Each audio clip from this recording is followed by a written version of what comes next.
Oo. Magkano? Mr. Chair, the initial proposal ay 138 billion proposal. Initial. Para saan po yun, Mr. Chair? Anniversary nga, ma'am. Anniversary po. Anong anniversary? Oo. 130 million pang anibersaryo? Saan nyo kukunin ito? Ano gagawin nyo? Una, saan kukunin at anong gagawin nyo sa 130 million pang anibersaryo nyo? Mr. Chair, Anibersaryo pang bigay ng additional package.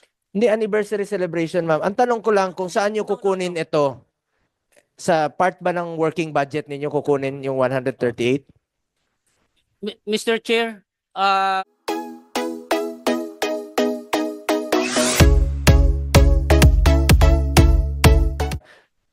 We would like to acknowledge the presence of Senator Lauren Legarda. Ma'am, do you have any opening statement po? No opening statement. I'd like to listen for a while. I wonder from the chair, thank you, Mr. Chair and Senator JV and PhilHealth and DOH family. Yes, I'd like to listen for a while. Then I have questions. May I know how long this hearing will last? If it will last until right before session?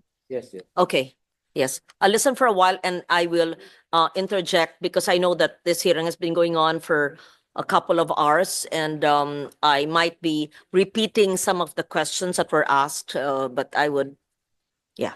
I'm sure the question, okay, Mr. Chair, I'm sure the question of whether the zero budget, because your GOCC anyway will affect the services. And I've read the statements both of the president and CEO of PhilHealth as well as the health secretary that it will not in any way affect. But with that statement, it would not encourage the president or Congress assuming, because we don't know whether we will have to, both houses will have to reconvene if it will be called for a special session, or whether something will be done just in the executive on what is legally possible for them to amend it without violating the law. So with that statement, when you said that we can proceed anyway because you have so much unused funds amounting to, may we know, 600, what is the amount, just to be accurate? Your Honor, CEO? 489 billion. Million. 489 billion. Billion. Billion, Your Honor. 489. So with your statement, so the 600 we see in press statements is inaccurate. Plus reserves. Yeah, give us the whole picture, please. Then it's accurate, Your Honor. Around 600 billion. 600 billion. Yes. Say it as such. What is the 489 and why is it 600? You know, when we ask these questions, and my question is very basic, how much do you have? Don't let us draw information from your brains. 489. And then the DOH secretary says there's reserve of 600. So total is 600. So kindly tell us the truth of how much total, whether it is called reserve, what is the 489 called, so that we have a full picture. Because otherwise, if he did not persist in my questioning, then I would have thought that the news reports were inaccurate and the statements of the DOH secretary would have been inaccurate because I saw 600B. But the CEO would say it's 489. And there's a hell of a lot of difference between 600 and 489. So I would have deduced that, oh, there's some anomaly, or at least in my understanding of how much PhilHealth has. So may we request, Mr. Chair, I apologize for just being emphatic, I'm not angry, to just ask everyone very simple, basic questions, because that's where we're coming from, and to just please advise us. Do you need anything, or you are comfortable with what you have because it's a big amount? And the president himself has stated many times that there was not a necessity, it was not necessary to provide any budget for you. In short, meron bang ni isang mahirap na Pilipino na maaapektuhan sa pag-zero ng allocation sa PhilHealth budget? And kindly give us the definition of the 489 and the whole 600. What is the difference? Reserve. What is a 489? If the balance is reserve, what is a 489? Yeah, in simple terms. Thank you. Your Honor, apologies for the miscommunication. If I can allow my Sir Renet Limsiaco, our head of finance, to give you the details po of the funds. Thank you, Your Honor, Mr. Chair.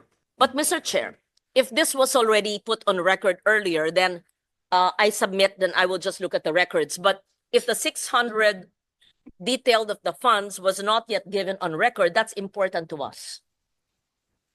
Iba ang 600 sa 489. Ano ba talagang exact, 600. no, I mean, anong exact amount ng inyong reserve fund? 600, may lumalabas na 600, sabi niyo 489. That's why, Mr. Chair, I had to correct them because when I talked to the CEO just now, he said 489 and the DOH secretary said 600 and the reports in media to the public is 600.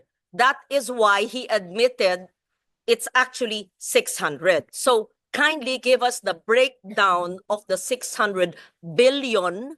And if the difference between 600 and 489 is reserve, how do you determine what is reserve? What is the reserve definition of terms used for? What is a 489? And give us the breakdown, please. And in what bank is it deposited? What kind of a deposit is it? Is it a time deposit? How much is the interest? And where does the interest go? So what is the principal? What bank? Who's the account officer in charge? Are these several banks? What is the, give us the details of the 600. Is it 600B? 600.1001? I mean, ano ba? Detalya po. The Filipino people need to know. And my second question would be, meron ba ni isang Pilipino na maaapektuhan dahil siniro? Hindi kami ha, wala ako sa BICAM ha, na siniro ang PhilHealth. At yung mga, pangatlong tanong, yung mga ospital at mga serbisyo na umaangal sa amin dahil kami ang nasa field na marami raw babayaran ang PhilHealth sa kanila, bakit nyo para naman kayong may rubber band sa mga pockets ninyo na may pera ayaw ilabas? Hindi nyo pera yan ha? Kayo'y empleyado ng gobyerno, parang tayong lahat ha? Babayaran nyo dapat in a timely manner lahat ng mga kinauutangan ninyo. That's fiscal discipline. I think your background is finance. Ibalanse nyo ang fiscal discipline at saka ang serbisyo sa mga nangangailangan na mga miyembro ng PhilHealth. At nandito ang mga author ng Universal Health Care. At dapat sa Universal Health Care, sa aking pag-iintindindi, dahil ako rin ay isa sa mga author, ay point of care. Hindi na kailangan maglabas ng ID. Hindi na kailangan ng guarantee letter sa mayor, congressman, senator. Ay inaasikaso na sa pampublikong ospital. Inaasikaso na sa may MOA ang DOH. So lahat na. And just for the record, Mr. Chair, and the principal author and sponsor, Senator JV, and you would know that because you were my vice chair when I was finance. Even before the universal health care was enacted into law, Senator JV, what did I do? What did we do? You were my vice chair for health. I covered, as chairman of finance, every Filipino, every indigent Filipino. Sec Mina Pangandaman knows this. She's now the DBM secretary. She was with me. Alam to ni Attorney Yoli Doblon, where is she? She was the head of the LBRMO. Director Irene knows this. She was also the deputy staff of Attorney Doblon. Kaya ng national budget, wala pang universal health care na lahat ng mahirap, point of care, pagpasok hindi kailangan magpakita ng ID o GL ng lahat ng pampublikong ospital bago magkaroon ng batas. At salamat na isa batas namin. Okay, pakisagot po. Maraming salamat. Before you answer that, no, Senator Ligarda, na-discuss na po natin, Ma'am Loren, na-discuss po namin earlier ito, some sa mga questions mo. Pakisagot lang po, Mr. Renato Limsiaco, kung ano yung tama, no? kung 600 o 489. Kasi nung budget hearing, iba yung binakita nyo sa amin na figures. So, iba't ibang figures ang lumalabas ngayon. Pangalawa, Senator Loren, pang 11th hearing ko na po ito ng Committee on Health. Naka-anim na po ako sa PhilHealth dito. At nung sabi ko nga sa kanila, wala sanang excess funds, wala sanang reserve funds, kung yung inimplementa nila ng maaga, yung expand benefit packages, increase case rates. This week lang po sila nagkandarapa to increase the case rates. This week lang po sila nagkandarapa to expand benefit packages. So kung inagahan yon, walang excess funds na wawalisin ng National Treasury, walang reserve fund na makikita, at maraming pasyente ang makikinabang, yung mga mahirap nating kababayan, kung inaksyonan po ito ng maaga. Anyway, sagutin niyo po yung katanungan ni Senator Yeah. Loren. Mr. Chair, pakisagot kasi lahat ng ating pinaikot-ikot dito, sabi nga nyo, 11 hearings na. Simple lang po ang tanong ko. Sa inyo po nang galing yung figures nyo. Meron kayong 600 billion. Sabi nyo, yung balanse, if you deduct magkano 489 600 minus 489, yung diferensya nun, investment, reserve. Definition of terms, ano po yung reserve? Tapos sinabi din nyo, meron kayong 489 billion sa investment portfolio. Gusto ko maintindihan, ano ba ang ibig sabihin ng investment portfolio? What is the nature of the investment? It has to be discussed. That is not your money, that is public money. What is the risk profile? How much is the forecast revenue and for what? And what are the financial institutions where this is lodged? And I would like them to explain to us. Because kinakaltasan lahat tayo ng PhilHealth. Kayo ang may hawak. Habang namamatay ang mga tao, humihingi ng guarantee letter ang habang proseso. While you are floating in billions, hundreds of billions of cash. So, definition of terms, ano po yung risk profile, at sinong may hawak ng pera ng taong bayan na nakalaan sa PhilHealth. Simple lang po maaring sa Filipino tayo magsalita para maintindihan dahil gusto rin namin malaman. Salamat po.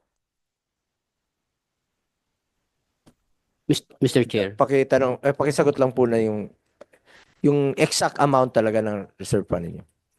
Maraming salamat, Mr. Chair. Based on our financial report, Mr. Chair, this one is October 2024. Our reserve fund is in the amount of 281 billion pesos. This reserve fund is provided in the law that the PhilHealth should set up a reserve fund equivalent for its 2 years operation. So 281 billion pesos. And we have a surplus of 150 billion pesos, meaning from our members' equity minus the reserve fund of 281, the difference, the surplus or the excess is 150 billion pesos. Mr. Chair, honorable members of the committee. Now, as to our investment, Sandali po. Yung 281, sabi nyo, nakasaad po sa batas Apo. na kailangan. O sige, pakita nyo mamaya yung provision sa batas creating PhilHealth, right? Or the universal healthcare, which? opo, Which? Ano opo? Dalawa po. The batas, yung batas creating PhilHealth or the universal healthcare law. Hindi po opo. Ano po sa dalawa? Ang nagsaad sa batas. At kung meron pong kayong provision, pakilagay sa record para maliwanag po, para hindi whim, para malaman ng taong bayan na may basihan. So kung 281 reserves, ipaliwanag nyo, anong ibig sabihin ng reserves? Anong batas ang nagsasaad na kailangan may 281 nakareserba? Pangalawa, yung 150 billion in surplus, paliwanag din nyo po, ano yung basis niyan? Batas rin ba? Kami ba ang gumawa ng batas? Or ito ba ho, ano ang sinusunod nyo? Tapos, i-add natin si 281 at saka si 150 mula sa 600, yung balanseng yun, akin na, saan po yun ginagamit? Yan. Salamat po. Maraming salamat, Mr. Chair, Honorable Ligarda. Now, on the reserve fund po, Republic Act 7875 or the PhilHealth Law, mayroon po yung provision. And of course, it is also stated here in Section 11 of the Universal Healthcare Law that Program Reserve Fund, PhilHealth shall set aside a portion of its accumulated revenue not needed to meet the cost of the current year's expenditures as reserve fund, provided that the total amount of reserve fund shall not exceed a ceiling equivalent to the amount actuarially estimated for 2 years projected program expenditures. So ito po yung basis po natin why we gonna set up the 2-year reserve fund in the in compliance with this provision, Mr. Chair, Honorable Ligarda. We see Section 11 of the reserve funds, and of course, it does not state the amount because amounts will differ. But based on the definition of Section 11, is 281 compliant with it, or is it over the compliance? Mr. Chair, Honorable Ligarda, this computation calculated by our Department of Finance and adopted by the management, by the board, that the reserve fund for our FS in the year 2024 in the amount of 281 billion. Proceed po with 150 surplus. Define po, pakipaliwanag po ano ang surplus. Ang pagkaintindi namin ng surplus ay extra, sobra. Okay. So reserve, surplus, may 431 billion pa kayo. Ayan. Paliwanag nyo yung ibig sabihin ng surplus at yung basihan ng surplus nyo, tapos yung 431, nandun na tayo. Paliwanag po nyo yung paggamit ng 431 at saan po naka-invest, ano po yung interest, ano yung risk. Thank you.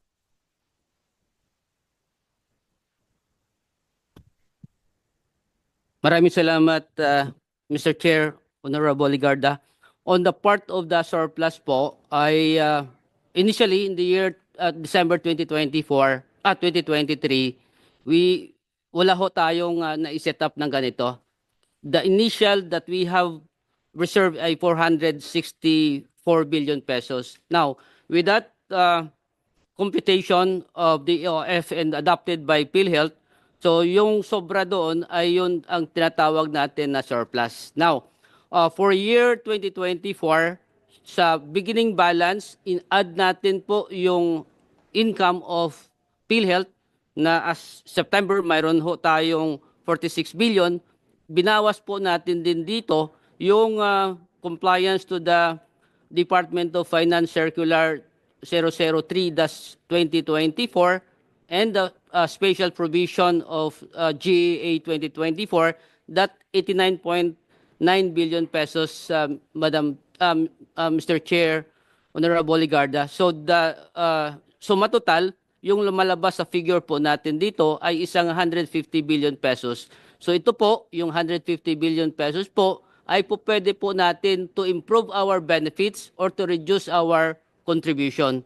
So this is the reason why, Mr. Chair, Honorable Ligarda, that in the year 2025, our board approved already our budget in the amount of 284, sourced out from the following, Mr. Chair, Honorable Ligarda, from the direct contributors of 203 billion, and from investment of 20.7 billion, and our surplus as of October 31, 2024 of 150 billion. So 373 billion, Mr. Chair, Honorable Ligarda, is our source of income in our COB, Corporate Operating Budget, in the year 2025, approved by the board of the amount of 284.1 billion, Mr. Chair, Honorable Ligarda po. Iwanag pong sinabi nyo na yung 150 billion na surplus funds ay para lumiit ang contribution ng miyembro. Opo. Okay. Ano po ang ginagawa ninyo para lumiit ang contribution? Pangalawa, at ito ba'y na-implement na? Pangalawa, sabi nyo para mag-improve ang services. Anong karagdagan benepisyo o services ang mabibigay nyo sa taong bayan dahil yun ang pakay o gamit ng 150 billion? Thank you. Maraming salamat po. Honorable Mr. Chair, Honorable Ligarda, on the part of The questions, what is your position? Can I see? Senior Vice President, Mr. Ledesma, are you familiar with these issues or you're new, so you're leaving it to your SVP? I can answer the issues, Your Honor. It's just that for the finance-related issues, I felt Okay, feel free to answer, please. And Mr. I can't see the person answering. Mr. Limishaco has been with PhilHealth for a while. Okay. Oh, both of you can answer, please. Yeah, thank you. maraming salamat po, Honorable Ligarda. On the part of PhilHealth po, as provided by law or ang nakalagay. So we are more on the expansion of benefits. Now, as presented this morning, Honorable Ligarda and members of the committee, our board through our secretary po, Chairman of the Board Secretary Herbosa, approved the 50% across the board increase. The other recent board meeting, that 50% po of the across the board estimated actuarially at the amount of 97 billion pesos. So aside from that 50%, Mr. Chair, there are other benefit packages that PhilHealth expand or implement initially for approved by the board and ready for implementation in the year 2025. The 50% expansion of benefits, did you discuss that this morning? Did you show under the present package ito? The expansion ito, 97 billion ang cost nito. Did you do that, sir? Mr. Chair, hindi po natin nagawa ngayon, but we can come up with a report po. Please Maibigay po say it natin now. sa That's inyo. very important. That's very important. People have to understand where their money is going. So, I will not wait for the 12th hearing. Opo, ngayon po, pakisabi po. In simple terms, in Filipino or English, whichever, name the present package benefits. It won't take you 60 seconds.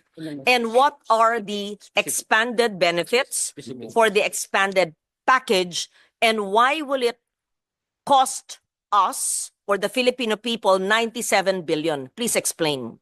And this is 97 billion from the 431 billion or from the annual contributions? Will it eat up into the 431 or will it eat up into the 150 billion surplus, or will this be an annual 97 billion in the coming years? I want to understand.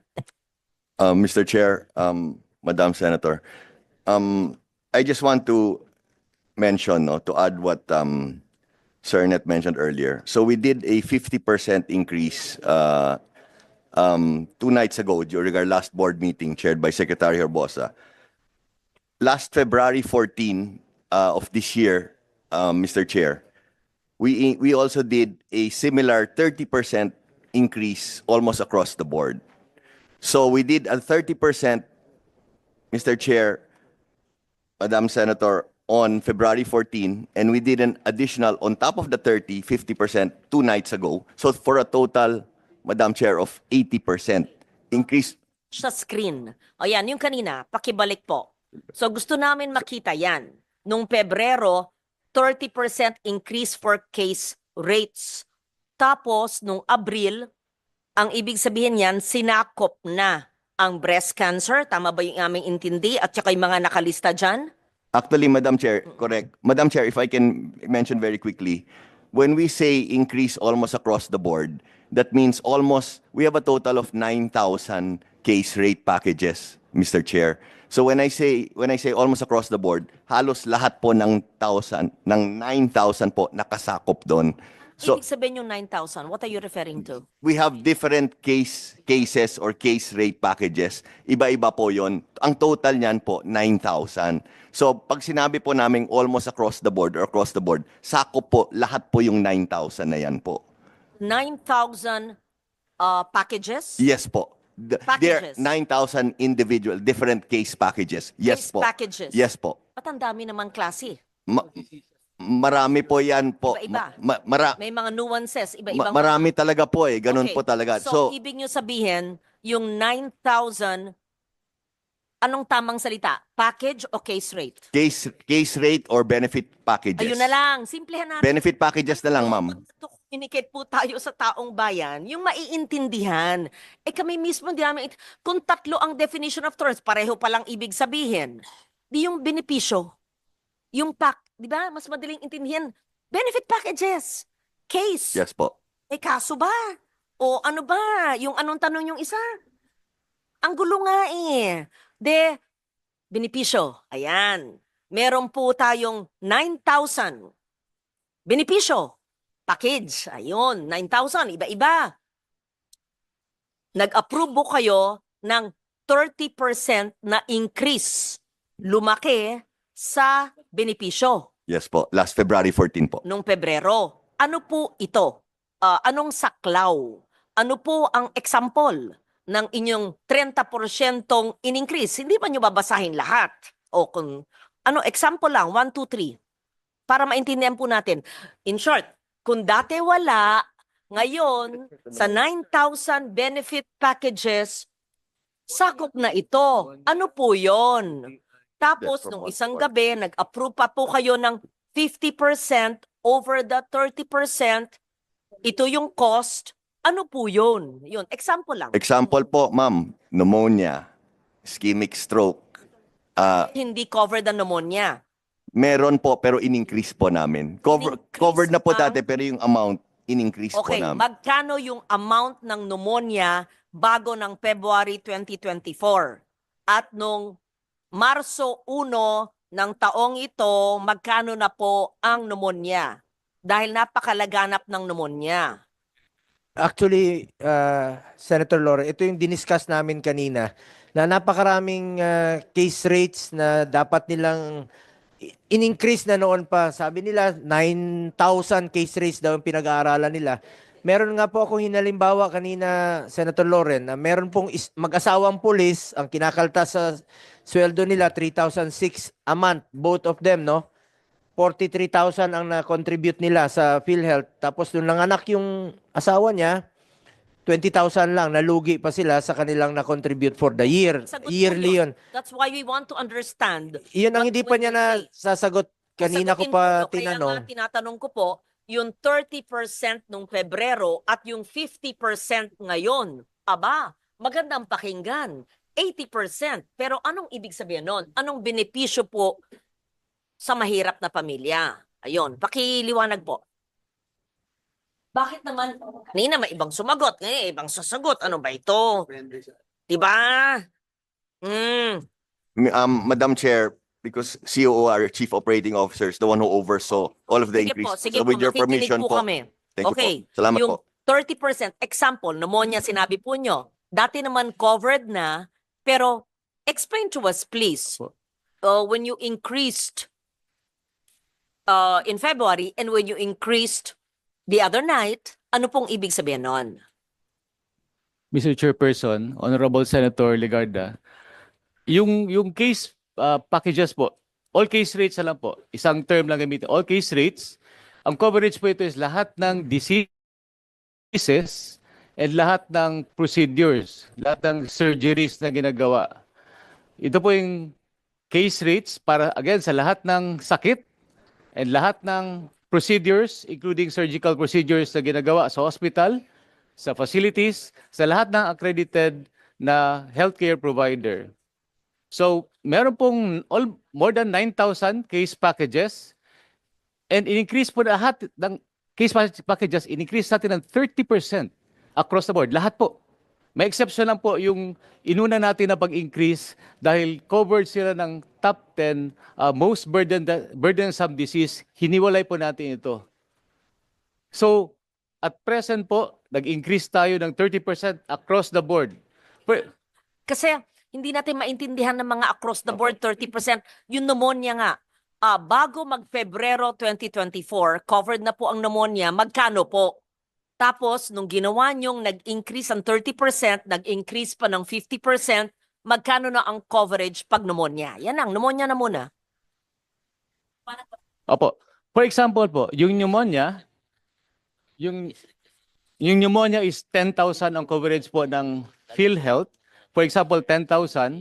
Pag implement po natin ng 30% across the board, including pneumonia, nag-increase po tayo ng 3,000 sa 10,000. So, naging 13,000 po. So, nag-increase po tayo ng 50%. It's 50% of the 10,000 or 50% of the 13,000? 50% of the 13,000 po. So, naging 19,500 na po. Almost double po. This will apply to all government hospitals, whether national, DOH retained, or LGU hospital, Lahat right? po ng accredited ng PhilHealth. Maski na pribadong ospital, basta accredited ng Opo. PhilHealth. So ang pneumonia po, 19,000. Example lang po yung para klaro po yung computation. Yes, example. Sabihin natin, heart, ayan, cardiac issue. Magkano po? Bago mag-Pebrero at saka Disyembre. Ano po ang coverage? Sa ngayon po, wala pa akong detalye kung magkano po yung exact na amount na coverage. But then, ganun din po ang application. Give, kung ano pang saulado nyo. Maski anong sakit. Gusto namin makita yung diferensya. On the screen po, Senator, hindi po, ito po yung sinasabi natin na hindi kasali sa across the board. Dahil po ito, na pag-aralan natin per disease or illness. For example po, yung breast cancer, na-increase po natin yan, yung package niya, na-increase natin to 1.4 million. Therefore, ang increase po niya is total of 1,300% increase. I'm glad you're mentioning about breast cancer. Does that mean that every female, even male, kasi ang lalaki, di ba? Dr. Herbosa, pwede rin. So, ibig sabihin, ang mammogram, breast ultrasound, or chest CT ay covered po ng PhilHealth sa maski anong ospital. Libre po Covered po ng PhilHealth Covered po. However, Honorable Senator Ligarda, However, may however kayo. Opo, Sige, opo. ano po yun? yung breast cancer po, kino-cover po siya ng Z package. Meron tayong tinatawag na Z package sa mga contracted hospital. So hindi po, kasi po hindi po lahat ng hospital na accredited na PhilHealth kaya po mag-provide ng services to treat cancer. Marami po kasing services. Opo. Ito ba'y scanning, maski wala ka pang cancer, pwede po sa annual checkup? Or pag may cancer ka na, yung treatment lang po? Honorable Senator, yung scanning po is covered na po siya ng konsulta under the primary care. Opo, covered po siya. Scanning meaning breast ultrasound, Yes po. mammography, Yes po. or chest CT. Opo. Sa konsulta package, kasi nag-increase din sa bawat Pilipino. Totoo Opo. po, a-announce ko yan Opo. So, lahat, a-announce ko sa aking Facebook page ngayon, lahat ng kababaihang Pilipino na member ng PhilHealth, meron ba bang hindi member? Dapat universal healthcare, member na lahat, Tama diba? po. Dapat So, lahat po. of the 114 million Filipinos, all Filipinas can go to any hospital that's accredited with PhilHealth and all government hospitals and do their breast scan, mammography, and ultrasound, breast ultra. Huwag ako mapahiya, sasabihin ko po yun However, Sa konsulta program po natin ini-implement ito. Ano po? Sa konsulta program, Meaning, doon po sila dapat pupunta sa konsulta accredited provider po. Ito pong tinatawag natin na breast screening, Yeah. breast ultrasound, and mammogram. Basta Covered po may ito. mammogram machine. Opo, libre Eh, po. syempre naman, paano magpapacheck up kung wala yung makina? Opo. So, lahat naman po ng ospital na may mammogram machine, libre na po. Opo. Hmm? Pero sabi nyo, yung mga accredited sa konsulta. Eh kung yung konsulta naman ay health center na walang mammogram machine, dapat lahat ng pampublikong ospital at pribadong ospital na accredited sa PhilHealth dahil parang yung ine-excite sila. Covered kayo, pero konsulta lang. Eh, pupuntahan sa konsulta, RHU or BHS, Barangay Health Station, na walang mammogram para mong linoko yung mahirap. Dapat sa lahat ng PhilHealth accredited hospitals na may mammogram machine, hindi lang sa konsulta. Yan ang ibahin nyo. Ngayon, i-meeting nyo ngayong gabi. That's a must. Hindi Agree po pwedeng ako doon. hindi. Bakit Opo. kayo nagtuturo na sa konsulta lang, eh ang konsulta naman, according to the DOH, wala naman silang mga mammogram. Linaloko nyo ang taong bayan sa mga salita-salita natin dito. Mr. Oh. Chairperson, Honorable Okay, Senator Ligar. ang konsulta expansion ba kasama ang mga ospital na may mammogram machine? Yes po. Ano po? Example. Ngayon po, hindi po tayo naglilimit sa accreditation nating Oh. konsulta sa mga primary healthcare providers lang. Ano? Pakiulit po? Ngayon po, lahat po ng hospital Oh. pwede po mag-apply as konsulta provider. Okay, ganito. Para maliwanag po. Effective immediately.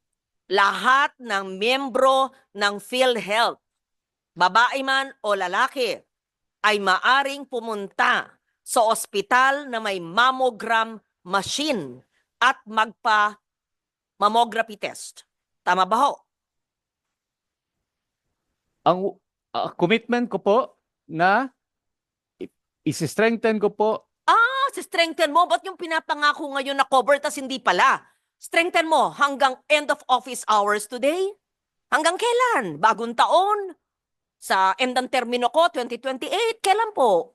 Yes po. 11th hearing na ni Senator Go. Sana pala nag-attend ako mula nung una. Ay, hindi pwedeng strengthen. Ma'am, if I may lang, no? 11th hearing, including the health emergency allowances. So, finally po, Senator Loren, na bayaran na po ang kanilang health emergency allowances ng ating mga health workers. 27 billion. Kaya patuloy pa rin tayo nagdidinig ngayon dahil may mga appeals. Ngayon po, nag-hearing tayo noong July 30 para dito sa PhilHealth. So, sabi ko nga sa kanila, at tinanong ko kanila sa PhilHealth na hindi pa rin nila sinasagot, kung inagahan ninyo ang pag-expand ng benefit packages, pag inagahan ninyo pag-increase ng case rates, eh wala sana silang excess funds at saka reserve fund. Paulit-ulit tayo rito eh. Dapat inagahan nyo po ang pag-implement. Itong isang tinatanong ni Senator Loren, isa lang ito sa 9,000 case rates na sinasabi. Kaya hirap na hirap pong sagutin ni Attorney Eli at ng PhilHealth kasi napakaraming case rates po ito na gusto nating tanungin. Gusto ko nga tanungin kanina, hindi pa nga nila nasasagot hanggang ngayon eh. Marami akong tinanong kanina na hindi pa nila nasasagot. Naabutan na lang ako ni Senator Loren. Hindi nyo pa rin nasasagot. Pasensya na kasi I'm trying to help the committee as well. And please, wag po nating i-adjourn ito aside from session and we can continue up to Christmas. Importanteng masagot ito. Kung may 9,000, di suriin yan 9,000 na yan. So, thank you, Mr. Chair. Pakisagot po. So, hindi pa. So, wag natin ipangako. Sa strengthen pa. Kailan nyo po mapapangako yung inyong strengthening of one of the 9,000 case rates for mammography and ultrasound for men, women and men? Kailan po? Honorable Senator Ligarda, Mr. Chairperson, ang pinag-uusapan po natin dito, yung pag-accredit po ng mga hospital as consulta provider. No, those already accredited. Pwede po. Covered po ang breast. Scanning po ito. Wala pa siyang cancer, ah. On the private side po, voluntary po kasi yung pag-apply for accreditation ng konsulta as konsulta provider. On the government side naman, decision po ng head or chief ng hospital kung mapapa-accredit po sila as consulta provider. On the part po ng PhilHealth, gusto po namin lahat. Lahat dapat accredited. Para tayong paikot-ikot eh. Opo. Biniblame nyo nga naman ang DOH. Biniblame na naman nyo yung private sector na ospital. You mean kailangan sila mag-register sa inyo bilang konsulta provider? Kung sila naman ay may MOA na po sa PhilHealth, ano ba iba pa yung qualification na maging konsulta provider? Ano pong differentiation nun? May Mr. babayaran Chairperson. silang karagdagan sa PhilHealth? Honorable Senator Legarda, yung primary care benefit package po, available na po yan sa mga hospital. Okay, let's simplify. The primary care package, does it include breast imagery, Opo. mammography? Opo, It does. opo. For all private and government hospitals accredited by PhilHealth. Yun nga po ang in-explain ko, Senator, na hindi po lahat ng hospital accredited under konsulta. Kung ako po ang tatanungin nyo, gusto ko po lahat accredited para lahat ng What's the hospital. difference? May I understand? There are accredited hospitals with PhilHealth that are not accredited with konsulta. Ano ba tong konsultang racket na ito? If I may po, Mr. Chairperson, Senator Legarda, yung konsulta po is a facility that provides primary care services.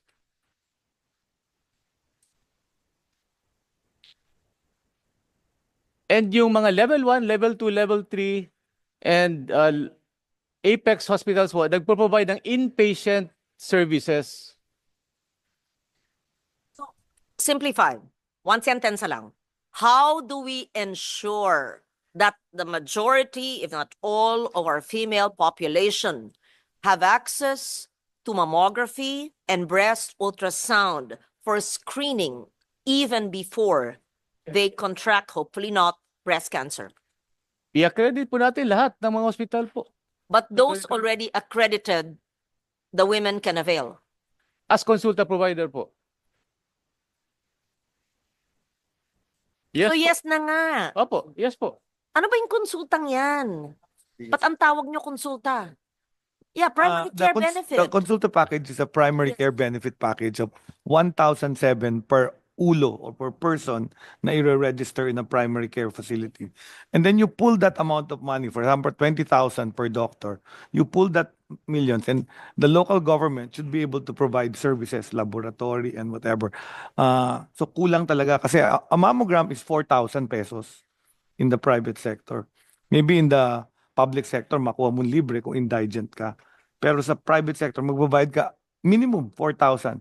And every woman, every Filipino woman at age 40 needs one every year.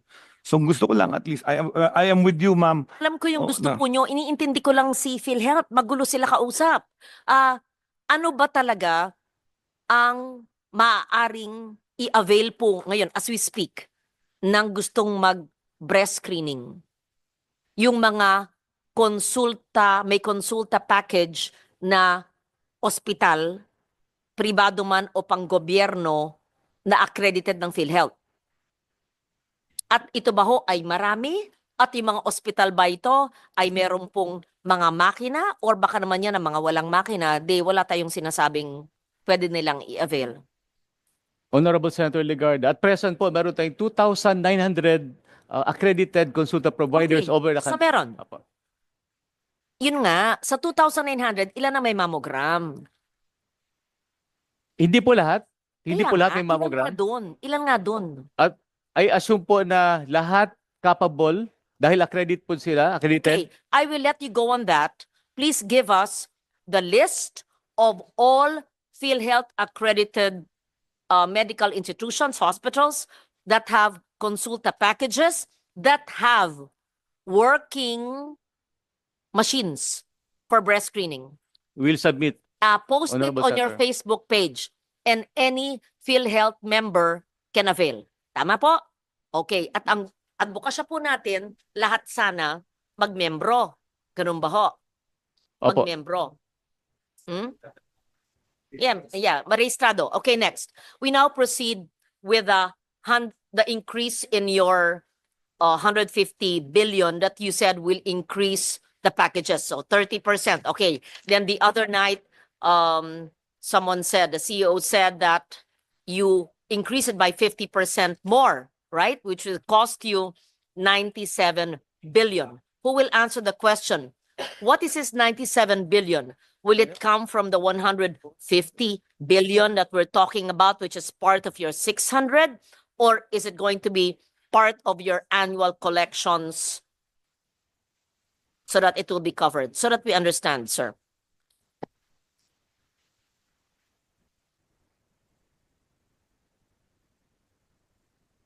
Maraming salamat, Mr. Chair. This 150 billion, Mr. Chair, is part of the sources of funds of the corporation in setting up its corporate operating budget sa year 2025. Meaning, as approved by the board, Mr. Chair, again, the total source of funds is 373.5 billion, and the appropriation or the COB of PhilHealth 2025 as approved by the board is 284.1 billion, Mr. Chair. And for the benefit expense po, 271.4 is intended for benefit expense. Now, this 271 is 27 billion higher compared to the last year, this year 2024 appropriation for benefit expense. Now, this is the initial that we requested the board to be approved. Can you, sir, are you enumerating the 431B use? Kindly flash it on the screen because I'm sure the chair would also like to see it. Yes. So, nanggaling po tayo sa 600 billion, sinabi po nyo ayon sa batas, creating PhilHealth Law, PhilHealth GOCC, na may 281 ayon sa batas kailangan reserve. Sige na. Tapos yung 150 billion surplus na sinabi nyo gagamitin sa pag-increase o expand, pamparami ng coverage at in-increase ang coverage ng mga benepisyo. Tama ba po? Opo. Ngayon, ang Opo. pinapaliwanag po nyo ay yung 431? Is that it? Sa COB pa to, Madam, Mr. Chair, Honorable Ligarda, the corporate operating budget ready for implementation in the year 2025 po. Of which kung saan natin gagamitin yung itong ating 150 na surplus and the estimated revenue from direct contribution. Okay, good. We're still in the 150 surplus. Opo, opo. Okay, the 150B surplus would be to increase the benefit packages, what Opo. you call the case rates, and for operating budget. Opo. O, explain to us po the operating budget. Okay po. As provided in the law, Mr. Chair, Honorable Ligarda, PhilHealth can utilize 7.5% of its actual collection in the prior year, immediate prior year po, for our admin expenses. And it is composed of personal services, pang-sweldo, and the maintenance operating expenses, of course, MOE, a total of 12.5 billion pesos in the year 2025 po. So this 12.5 billion is within the 7.5 limit of the corporation po, Mr. Chair, Honorable Ligarda. Total to 84 because it has part of it, the benefit expense. So, what part of the 150 surplus fund will be used for this operating budget? Our direct contributors is 203 plus 21. That's 223.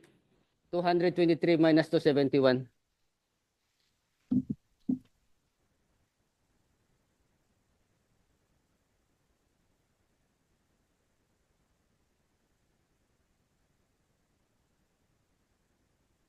$271 minus 223.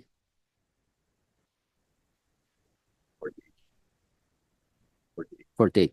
Mr. Chair, Honorable Ligarda, the out of the 149 or 150, 48 billion will be utilized as our corporate operating budget for year 2025 po, particularly for the benefit expense po. Let's go to the 431 billion. Pakipaliwanag po sa amin kung saan po ginagamit tong 431 at kung ito po ay tinatawag niyong investment portfolio, ano pong ibig sabihin ng investment portfolio o ito pa ang pangbayad sa mga ospital at sa mga beneficiaries? Paliwanag po niyo. Maraming salamat po. Mr. Chair, Honorable Ligarda, our investment portfolio is 489.5 billion as of November. This is composed of the following. Did it become 489? Kala ko 600 minus reserve na 281 minus 150 surplus. Bakit sa inyo 489 sa akin 431? 421, meron ba tayo niyan?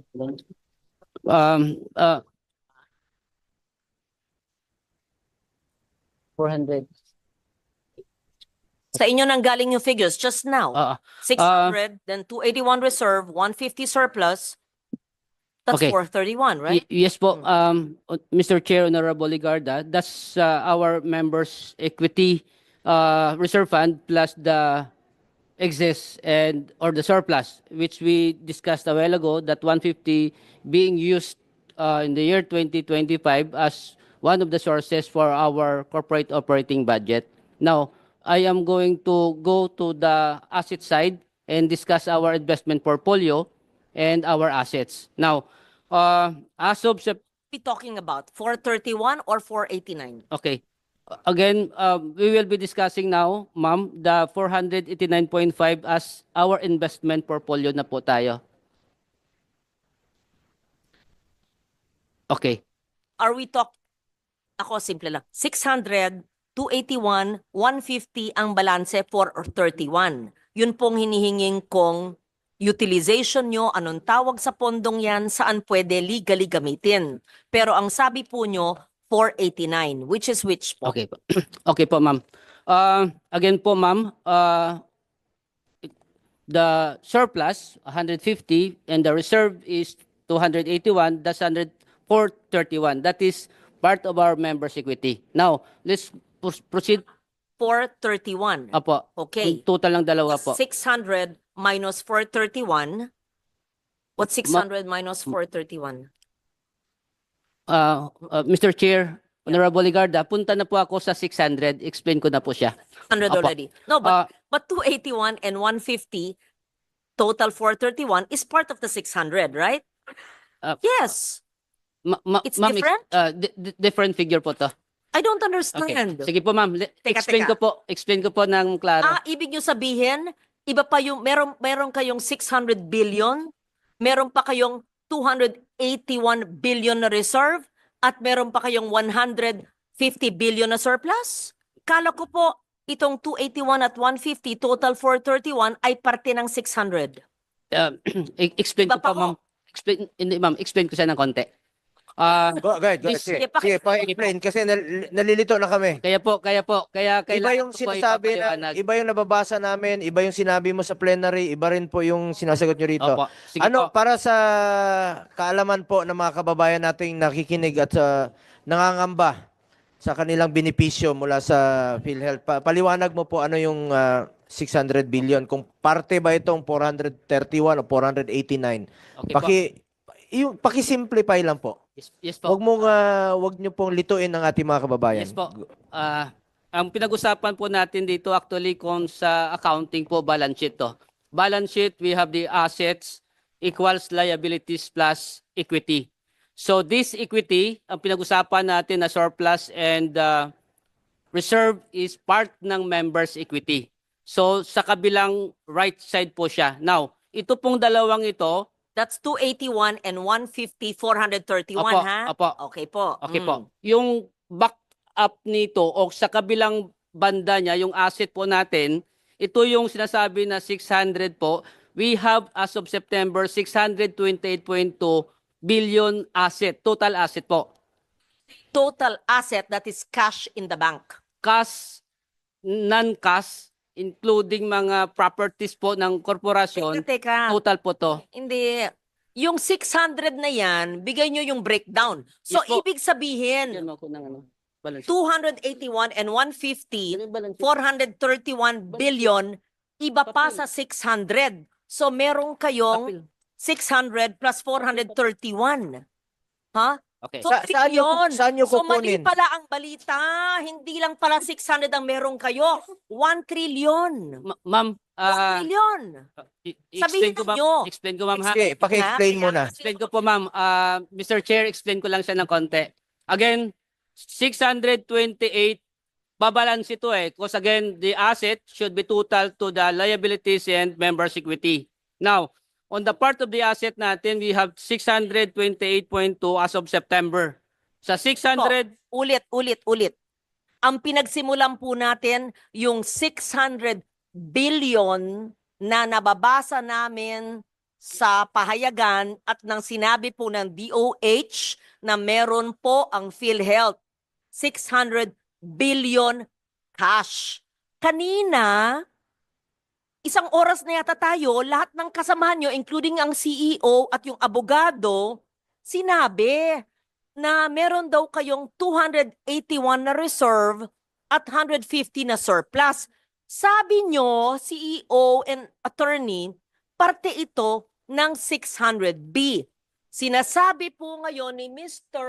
limisya ko po. Yes, nahiwalay pa ito maliban sa 600B. So, ibig sabihin, ang assets nyo, cash and non-cash, ay 1 trillion. Pakipaliwanag. Yes po, ma'am. Mr. Chair, again, ito yung members' equity po. Ang backup po niya yung ating assets. Now, sa total assets of 628, yung investment po natin, investment po. Kasi ang ating asset ay classified into two.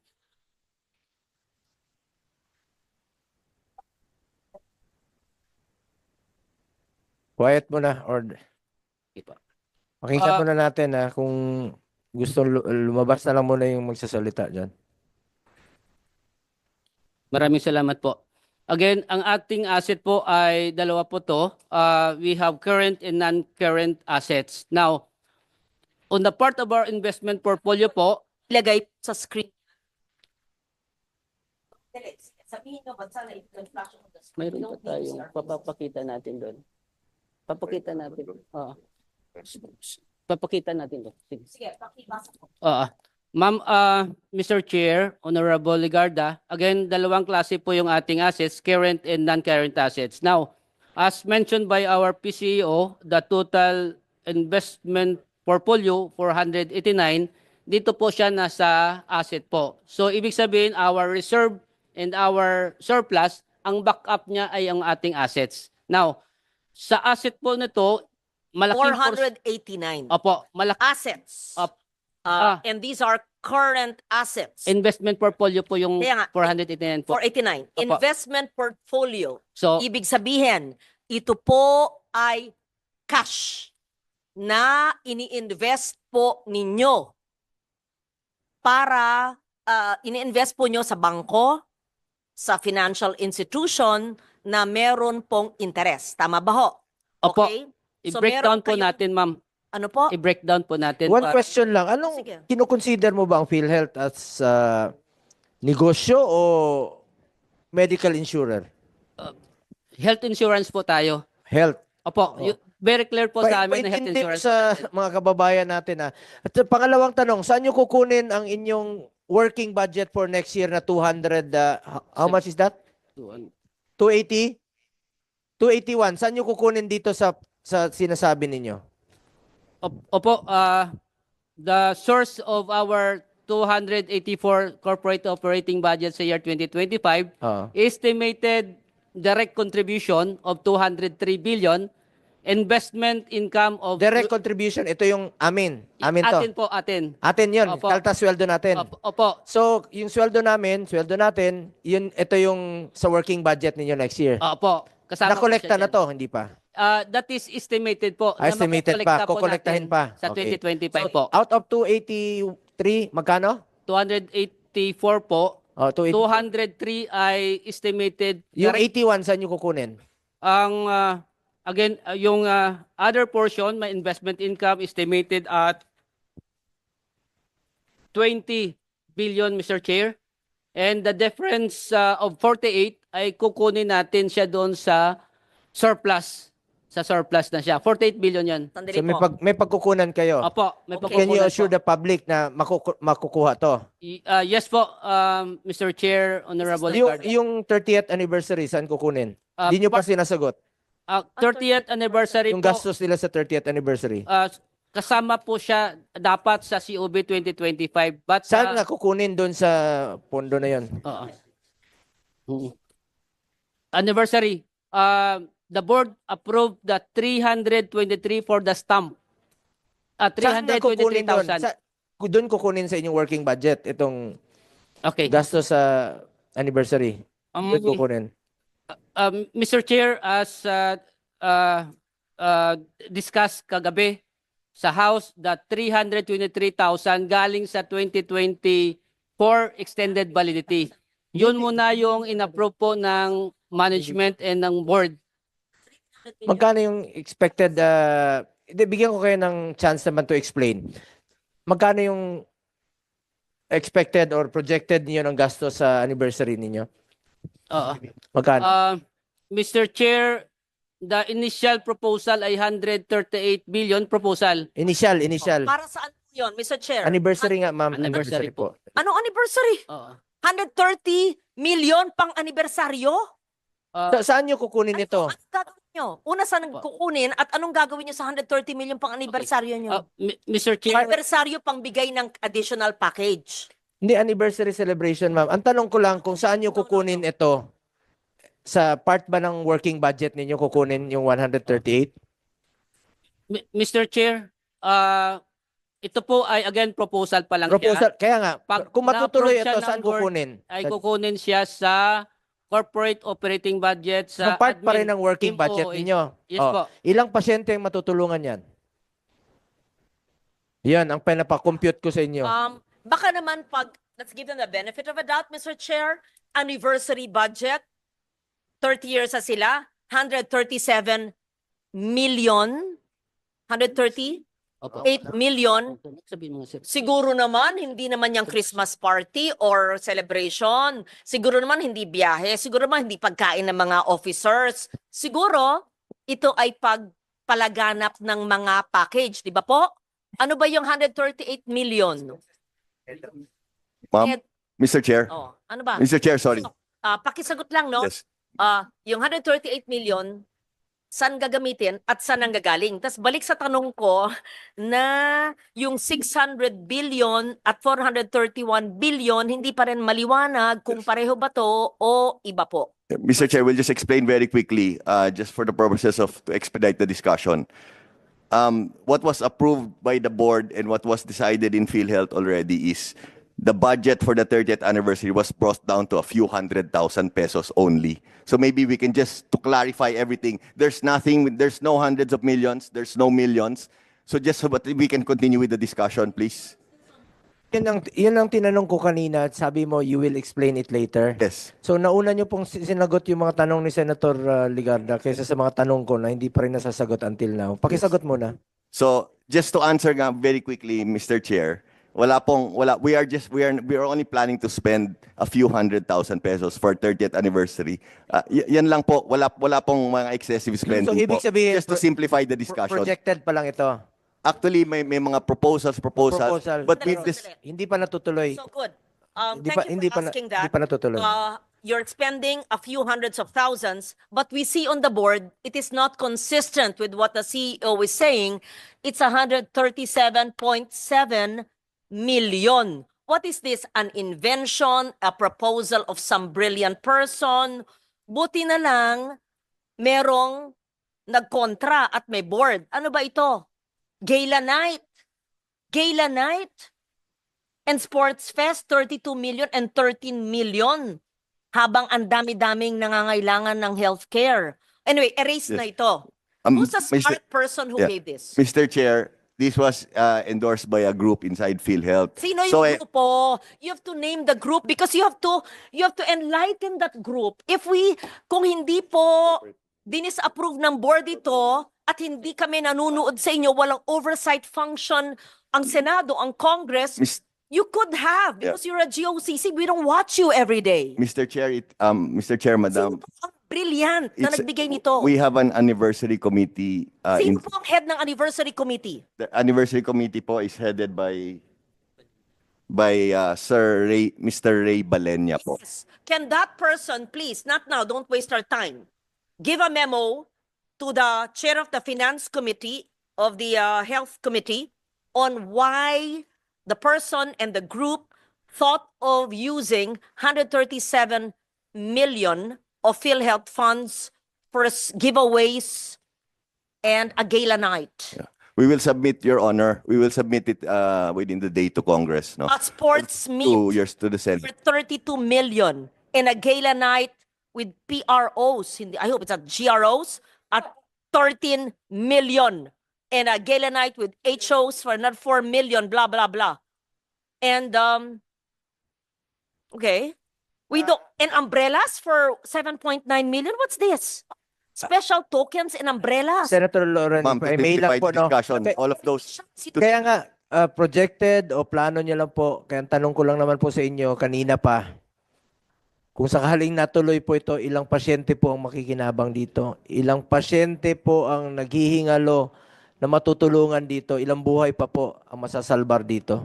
Yes po. Kaya sabi ko sa inyo, dito sa ating panggobyerno, parati isipin natin, konsensya.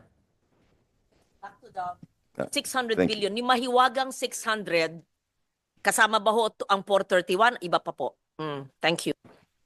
Mr. Chair, Honorable Ligarda, the 628.2 billion is the total assets. Kasama po dito ay ang ating investment portfolio po of 489 billion po. And ito po ay composed of the following. Nasa special savings deposit po, Land Bank and DBP, a total of 104 billion. And a big portion of our investment portfolio, 76.70% ay 375.4 billion pesos government securities. And we have the corporate bonds of 10.1 billion pesos, that is 2.07% of the total 489.5 billion po. So dito po nakapasok ang ating investment and ito po ay available natin na investment siya and convertible into cash. Pangangailangan mo ng korporasyon na magbayad ng benefit payment po natin, ito po yung ating gagamitin po, Okay. which is back up doon sa ating reserve. 628 billion. Cash, ito po yung 49.9, almost 50 billion. Ito po yung nakadeposit sa government institutions, right? Yes po, ma'am. Okay. Investment in time deposit, pareho pa rin sa cash and cash equivalents and investment in time deposits. Opo. 49.9 and 71.5. Tama po? Opo. Ano yung cash equivalents? Ano yung 49 kung hindi po time deposit? Opo. What are these? Cash in cash equivalent po, kasama po yung cash in bank and then the special savings deposit. Wag tanggalin nga, binabasa ko po eh. I don't wanna see our faces there. Pakilagay po ulit. Sino nagtanggal? Bakit pa tinatanggal? Pag binabasa ko, tinatanggal. Pakibalik. Please naman po. Iniisa-isa ko, tapos tatanggalin. Ibaba mo na yung bag mo. Okay po. So, the cash on hand, not in time deposit, is 49.9 and time deposit is 71. Receivables is 112. Receivables from whom? From members? Ano po yung receivables nyo? 112 billion.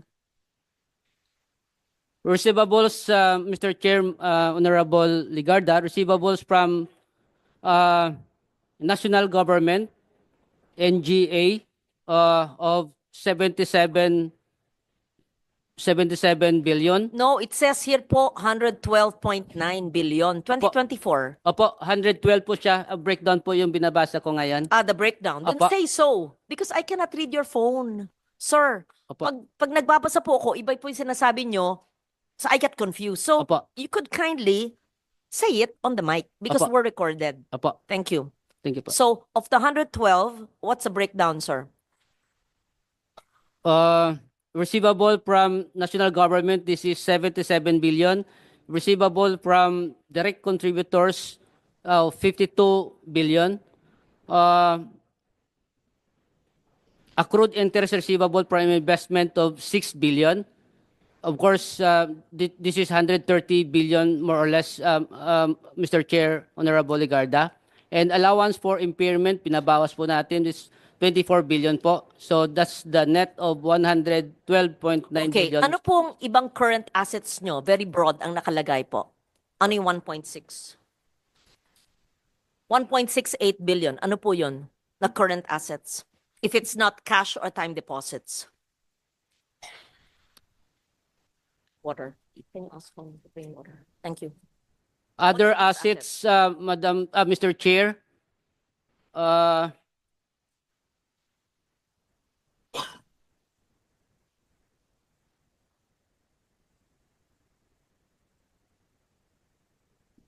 part of these other assets are the following, or composed of the following.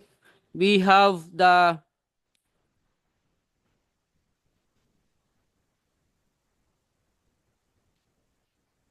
fines and penalties from ECAs, and then payment recovery, DCPM, amounting to 1.6 billion pesos po. Payment recovery, ibig sabihin from the DCPM that we advances to the hospital na recover na po natin. And of course, kasama din po dito, compromise penalty of hospital amounting to 24 million pesos. Yun po. The non-current assets, investment in securities at amortized costs. That's laki. Opo. Okay? Ano po? Paliwanag nyo sa amin. Ito po ang ating government securities po. So this government securities nasa Bureau of Treasury po natin siya. Treasury bill of 28 billion and 232.2 billion for Treasury bond, Mr. Chair. Okay. How about, of course, as property equipment, we understand that. The investment property, what is that? What is the 855 million investment property?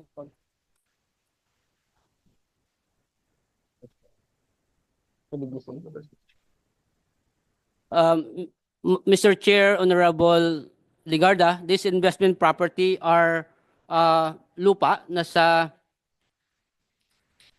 BGC. At Madam Chair, ang isa pang lupa ay nasa Quezon City. What, why did you purchase the property? What is it going to be used for? Does it have income? Or is it a vacant lot? The property, Madam Chair, sa Quezon City ay para sa head office ng korporasyon. You're using it as a head office. Yes, we will be using for... You're building on the vacant lot. Yes po, magbibuild pa lang po si PhilHealth. Inasikaso po You yung... are only renting your offices now. Yes po. And you are building in Quezon City. Yes po. How about the BGC Sa property? the BGC property naman po, Mr. Chair, Honorable Ligarda, this is in payment to the premium contribution ng PhilHealth. So instead of utang nila, babayar ng cash, property ang binigay kay PhilHealth. Sino po ang nagbayad sa inyo ng property instead of premium? Mr. Chair, ito po ay from SSS. Mr. Chair, Madam Honorable Ligarda po. Instead of SSS paying you in cash, they paid you with the property? Yes po. What year Mr. was Chair. that? And what This was is the transfer of Medicare SSS to PhilHealth after the enactment of Republic Act 7875 po. So, it increased in value? Yes po. Because that was long ago. Yes po. Okay. How about property and equipment? Property and equipment, Kasi investment property, that was real estate. It says here, property and equipment, 1 billion. Anong klaseng property na hindi po investment property ang nakalagay po sa susunod? Gusto ko lang maintindihan kasi pera to ng taong bayan eh. Mr. Chair, Honorable Ligarda, this is composed of land and land improvements, of course, the building and structure and leased improvements. And of course, we have the furniture, fixtures, equipment, and books kasama dito. Okay. And our motor vehicle pati Okay, po. proceed. What do you mean by right of use assets? Right of use assets, Mr. Chair, Honorable Ligarda, ito po yung sa rental po ng corporation. Mga opisina po natin that we are renting that is being capitalized right now and then form part of the non-current assets How po. about intangible assets? Intangible assets, Mr. Chair, Honorable Ligarda, these are mga softwares that the corporation bought or developed ginagamit po sa ating operation po. Okay. Earlier this year, there was a proposal, an attempt to utilize 89.9 billion, was it? Because they said there was unutilized funds. May we know, we have now 628 billion in your assets and non-current assets. Saan po manggagaling tong 89? But I think there's a case in the Supreme Court, right? Hindi na natuloy. Saan po manggagaling ito dapat? Mr. Chair, Honorable Ligarda, I'm not in favor of course, I'm not in favor of this transfer, but I read it. There was a Senate hearing about it. Among all of this, saan po manggagaling yung 89.9 billion termed as unutilized funds? Apo, we have 89.9 and of course, na-transfer na po natin ng 60 billion. Ito po ay kinuha ang 89.9 as part of our surplus or excess. And then, ang ginamit natin na Galing po dito sa 628, hindi po. yung pera po ay nanggaling po dito sa ating investment in time deposit or in our investment in securities as well. Kaya bumaba po yung ating investment portfolio of 60 billion po as report as of October po because ang ating na-transfer po out of the 89.9 ay isang 60 billion already po. Where is the 60 billion now? The 60 billion is transferred to the Bureau of Treasury po. So where did the 60 billion come from? In the current assets, investment and time deposits, or in others in the non-current assets? Yes po, portion of that one ay kinuha po natin sa investment securities at amortized cost. Ibig sabihin, yung mga na mature na mga securities po natin, and of course, ang ating time deposit, ay nilikom po natin at saka binigay natin in 3 tranches po to. So this figures, dinededuct na po itong 89.9. Yung 60 billion Yung pa lang po. 60. Opo. And there's 29.9 still Opo. here. Opo, as part of our liabilities po. Where is your liabilities there? Show us what line. Can you please move upward? Salamat po. Meron pa pala dyan. Opo. Okay. So, ibig sabihin, you are mandated to transfer the 29.9 billion even with the Supreme Court case? No po, we stop Mr. Chair, Honorable Ligarda, the transfer. That's the reason why it's part ng liability pa lang po because we have the What will TRO. happen to the 60 billion in the Bureau of Treasury? It was already transferred by PhilHealth to the Bureau of Will it Treasury. be returned to PhilHealth? And what use will it be? Or will it stay there? May I know? Mr. CEO? Chair, just a brief history, Madam Chair. So the case was filed with the Supreme Court. Now, we'd already transferred 60 billion, and for the remaining 29.9 billion, that was supposed to be transferred middle of November of this year. However, November 2 or November 3, the Supreme Court came up with Yes, the TRO. yes. So na withhold po yung Yes. yung last 29.9. Yung 29.9, gagamitin nyo pa to sa PhilHealth na? Yes po. Yes po. So part na ito ng inyong working And the budget? 60 billion? Yes po. Wala. Yung 60 billion, Okay, now wala going, na. yes, going back to the question of Senator Legarda, the 60 billion was already transferred to the Bureau of Treasury. Now, I don't know, we're waiting for the decision of the Supreme Court. But as of now po, nasa kanila na po yan, and yung 29.9 naiwan po sa amin, no? As to your question, Madam Chair, if we will get it back or not, we are just Okay. waiting for the decision. Was it approved by the board? the Yes transfer? po. Yes po. It And was did it affect your operations, the It- it- services to the people? Mr. Chair, it did not affect our operations. It was approved by the board, and also for the information of this honorable committee, we were able to seek approvals from OGCC, from GCG, and from COA prior to the release po. This came we- from your... Senator Lauren, if I Yes, may lang po, yes. no? Kanina na-discuss namin ito. When we started at around 10:30 a.m., wala sanang excess funds na wawalasin ang National Treasury. Wala sanang reserve fund na ganun kalaki, ballooning, kung inagahan po nila ang kanilang pag-expand ng benefit packages. Pag inagahan nila ang kanilang increasing the case rates, inagahan nila na palawakin pa ang kanilang serbisyo. Ngayon lang sila nagkakandara pa dahil naging controversial na po ang PhilHealth. So, sana napaaga po itong dapat ninyong gawin. Maraming mga kababayan natin, mga pasyenteng mahirap ang nakinabang dito. So, please lang po, shape up. Please, shape up po. Bilisan nyo. Kasi sinabi nyo noon, 9,000 case rates po yan. Kaya, kailangan nyo ng panahon. Since July 30 na po tayo nag-hearing. Monthly tayo nag-hearing dito. Kaya nga po na, ito yung mga health workers natin, ma'am, na nabayaran na po ang kanilang health emergency allowances. Since March pa itong hearing natin, 11th hearing ko na po ito. Yun nga, isa rin po sa napaka-importanting tatalakayin natin ngayon dito, aside from PhilHealth, ay ito pong health emergency allowances. Baka bago maubos ang oras natin dito sa compute ay gusto nating importante lang po ito na ayaw kong makaligtaan. Kasi dito nag-umpisa itong hearing na ito eh. Dito sa health emergency allowances natin.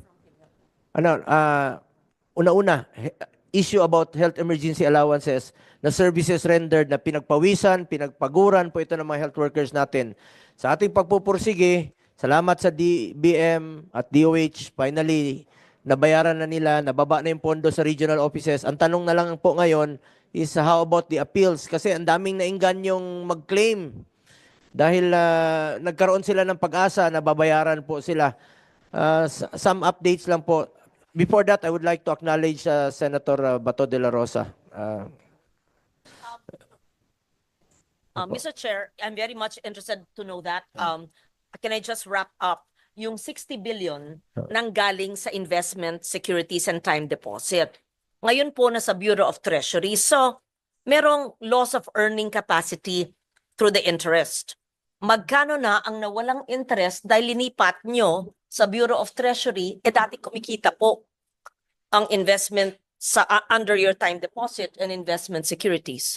I just want to know, nalugi pa ang investment natin dahil yung 60 billion ay linigay nyo sa Treasury na hindi naman time deposit at hindi investment. Hindi lang yan, ma'am. Hindi sana wawalisin ng National Treasury yan kung ginamit nila earlier Yes. yung mga programa na dapat increase nila yung case rates, expand benefit packages. Ang daming sakit eh. So, sagutin po nyo, meron bang loss of interest? At pangalawa, anong dahilan ba't hindi nyo ginamit sa pangangailangan ng taong bayan? Just very brief, very brief. Thank you. Mr. Chair, Honorable Ligarda, if possible po, mag-submit na lang po kami ng report because this interest po, wala ko kaming dalang computation ngayon. Yes po, of course, sa 60 billion, may interest na nawala talaga.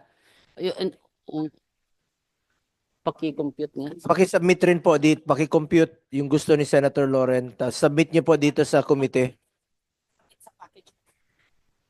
Yun yung tanong ko, ba't hindi ginamit sa mga benefit packages? Kasi kung wala, kung naghamit nga nila yun, Ma'am Lauren, ay sana wala silang excess funds at hindi magbabalon ang kanilang reserve fund. Mr. Chair, if I may address the question of Senator Legarda. Ma'am, I'm just going to estimate, no? Roughly, the interest is around 4 to 5%. We transferred 60 billion, and maybe it was from April until April, May, June, July. So maybe 6 or 7 months. So that would be 5% per annum of 6. So estimate is billion. Ma'am, rough estimate, Mama, Mr. Chair, is around 1.5 billion in interest income that was lost, ma'am, when we transferred it. Because most of them were earning, ma'am, roughly 4 to 5%. Sa savings yan at saka sa treasury bills. I hope that addresses your question, ma'am. Thank you po. Thank you, Mr. Chair. Salamat. Balikan ko lang muna yung health emergency allowances. Bago matapos ang taon, sana naman maging masaya ang Pasko ng ating mga health workers pag nabayaran sila sa kanilang dapat tanggapin services rendered na po ito. May we get an update from the DOH? Kumusta na po? Release na ba? Lahat?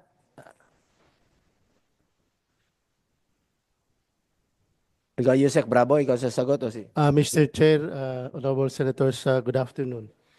As agreed with DBM during our Senate hearing last May 30, we have agreed, DBM DOH agreed that the total budgetary requirement of HEA was about 103 billion pesos.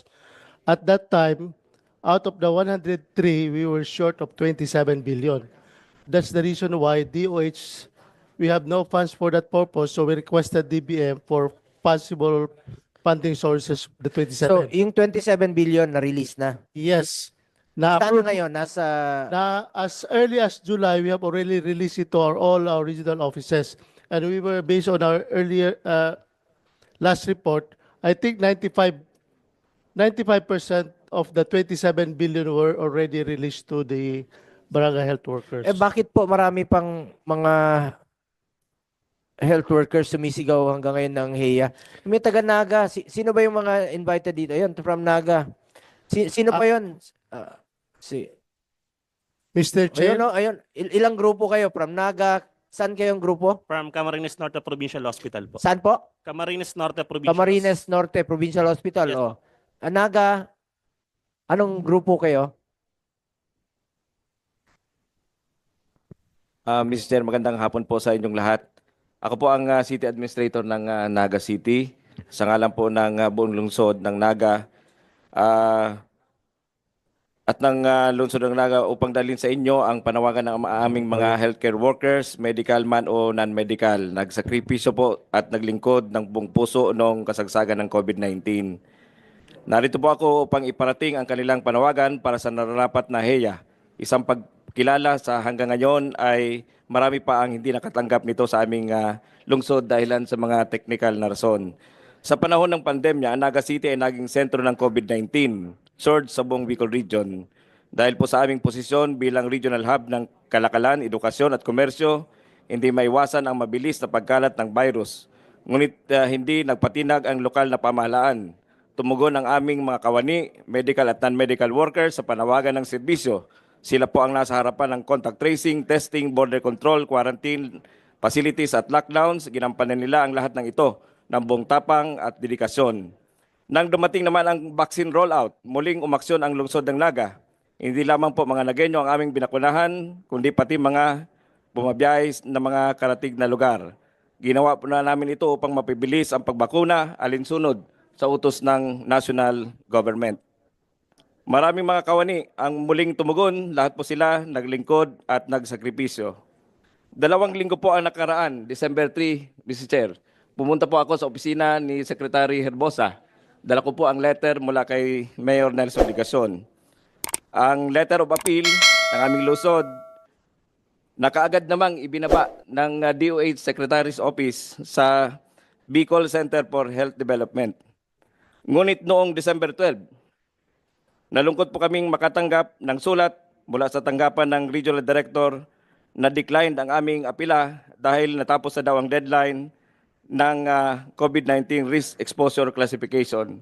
Inaantay po sana namin na magpatawag ng grievance meeting, yung grievance committee ng DOH Region 5, at para po mas maipaliwanag namin ang aming posisyon. Meron naman po kaming mga pagkukulang, pero mas magandang maipaliwanag namin doon.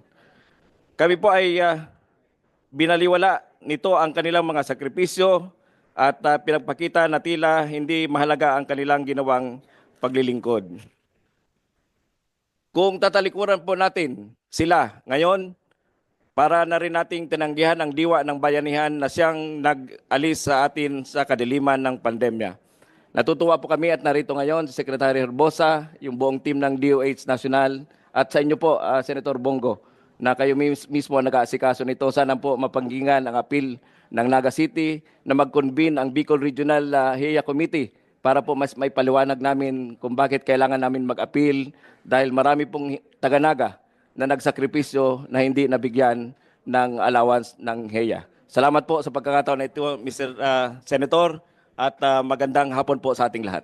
Salamat po sa taga-Naga. Sa kakaikot ko sa buong Pilipinas, sigaw nila HEA. Ito naman sa Camarines sa Norte po. Iba po yung kaso namin. Gusto lang po namin maliwanagan kung may pondo pa talaga o wala. Ang amin pong mga claims ay validated na po, na-process na po. Ang sinasabi po ng DOH Region 5, hinihintay na lang ang pondo galing sa DBM. Pero may mga kalatas na palabas ng DBM na bayad na lahat. Gusto po namin Yusek Bravo, kala ko na-release na ng DBM sa inyo. Ba't DBM ang sagot ng DOH? Mr. Chair, bayad na po yung 27 billion.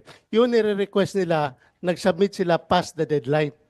Kami po ay validated na po. Ito yung appeals na. Yes, appeals po ito na walang pondo.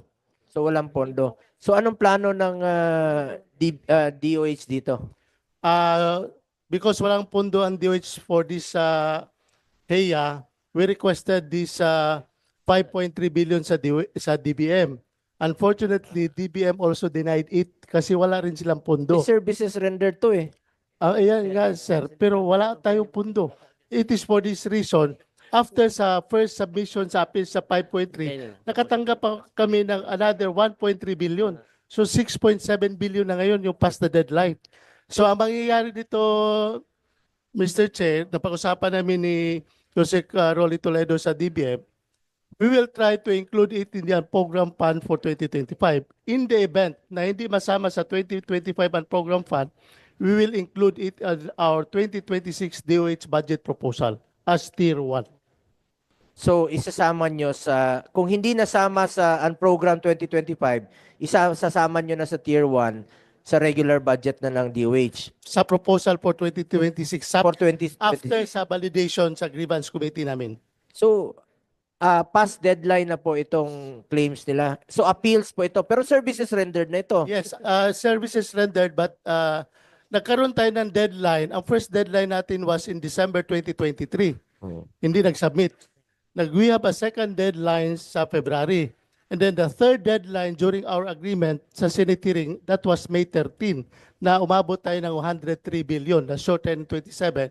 Ngayon, ang total budgetary requirement, short tayo ng 6.7 billion, and I'm very sure that it will still be increasing.